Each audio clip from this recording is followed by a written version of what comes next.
साध संगत जी, सतगुरु फरमान करते हैं, हे करतार, तूने इस सृष्टि की रचना कर और इस सृष्टि में जीव पैदा कर, सुख और दुख भी पैदा कर दिए। सुख और दुख के लेख उसके माथे पर लिख दिए। जीव के जन्म से पूर्व ही तू उसके लेख उसके माथे पर लिख देता है और उसे इस सृष्टि में बेच देता है, भाव जन्म दे देता है। तेरा ना तो कोई आकार है, ना कोई रूप है, ना रंग है। तू कर्ता पुरख आद स्वामी है, सबके दिलों की जानता है। तुझसे कुछ भी छिपा हुआ नहीं है। इस सृष्टि में तुझसे ऊपर और कोई शक्ति नहीं। तेरी कृपा के बिना इस संसार में कुछ भी नहीं होता। इंसान की लाखों करोड़ों इच्छाएं होती हैं, लेकिन तू केवल उसे वही प्रदान करता है जो उसके लिए पर्याप्त है, क्योंकि तू उनकी परवाह करता है और तेरी प्राप्ति गुरु के सन्मुख होने से होती है। जब गुरु का आशीर्वाद शिष्य के साथ होता है और शिष्य गुरु के बताए हुए मार्ग पर चलकर जैसा गुरु कहता है वैसा करता है, तो वह तेरे दर्शन का पात्र बन जाता है। वह भी तेरी ही कृपा से होता है, क्योंकि तेरी कृपा के बिना जीव को पूरे गुरु की शरण नहीं मिलती और तुझ तक पहुंचने का रास्ता मालूम नहीं होता। लेकिन जब तेरी कृपा से उसे एक पूरे गुरु की शरण मिल जाती है, तो वह अपने गुरु के बताए हुए मार्ग पर चलकर तेरी कृपा का पात्र बन जाता है और तू उसे अपनी नाम रूपी दौलत से भरपूर कर देता है, जो कि ऐसी दौलत है जो कि कभी भी किसी द्वारा छीनी नहीं जा सकती, कम नहीं हो सकती और जो बेअंत है। और उस जीव पर तू अपने नाम का रंग चढ़ा देता है और उसके बुरे कर्मों के लेख दोबारा नहीं लिखता। यानी जो प्रभु के करीब आ जाता है, उसके सुख और दुख का चक्कर समाप्त हो जाता है। परंतु वही मनुष्य तुझ तक पहुंच पाते हैं जो सेवा भाव में रहकर तेरा नाम सिमरन करते हैं और गुरु की आज्ञा के अनुसार चलते हैं, गुरु के उपदेशों पर चलकर अपना जीवन व्यतीत करते हैं।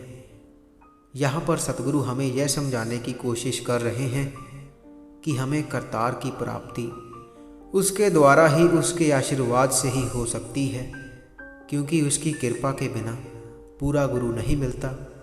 माया के इस महाजाल से छुटकारा नहीं मिलता।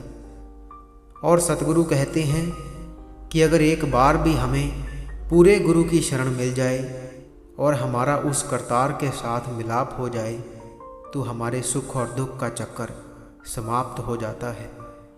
हम सुख और दुख की अवस्था से ऊपर उठ जाते हैं। ऐसा केवल तभी होता है जब हम गुरु के उपदेशों पर चलकर उस करतार की बंदगी करते हैं, उसकी बंदगी के लिए समय निकालते हैं।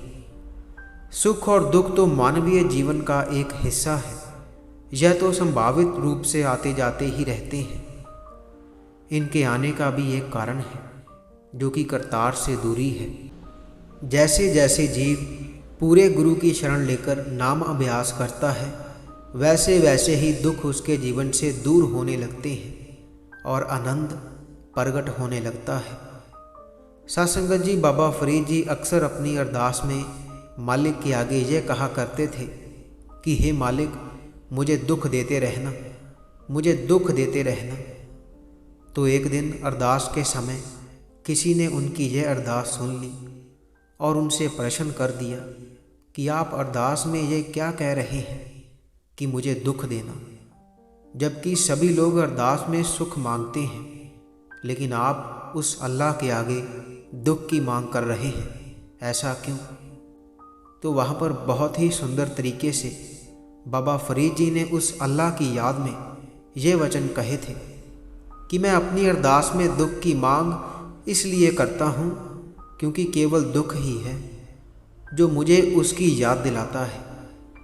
क्योंकि सुख में तो हम जीव उसे भूल ही जाते हैं, भटक जाते हैं, लेकिन जब दुख आता है तो उसकी भरपूर याद के साथ आता है।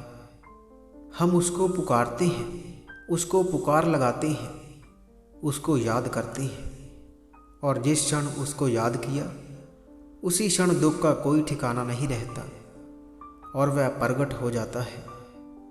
साथ संगत जी, दुख का हमारे जीवन में अधिक मात्रा में होना हमें इस बात का संकेत देता है कि हमने उस ईश्वर से दूरी बनाई हुई है। हम उससे बहुत दूर हैं, इसलिए हमारे जीवन में इतना दुख है। लेकिन जैसे जैसे हम उसके सिमरन से जुड़ते हैं, उसके नाम से जुड़ते हैं, दुख अपने आप दूर होने लगता है, आनंद प्रकट होने लगता है। हमारे अंदर एक अजीब सी आनंद की झलक उठने लगती है, जिसके होने का कोई कारण नहीं होता, वह अकारण होती है और जीव आनंद में रहने लगता है। साथ संगत जी, इसी के साथ हम आपसे इजाज़त लेते हैं। कल मिलेंगे ऐसी ही एक रूहानी साखी के साथ। अगर आप रोज़ाना रूहानी साखियाँ सुनना पसंद करते हैं तो आप इस चैनल को सब्सक्राइब कर लीजिए और साथ ही बेल आइकन पर भी ज़रूर प्रेस कीजिए, ताकि हम जैसे ही नई साखी अपलोड करेंगे उसकी नोटिफिकेशन आप तक पहुंच जाया करेगी।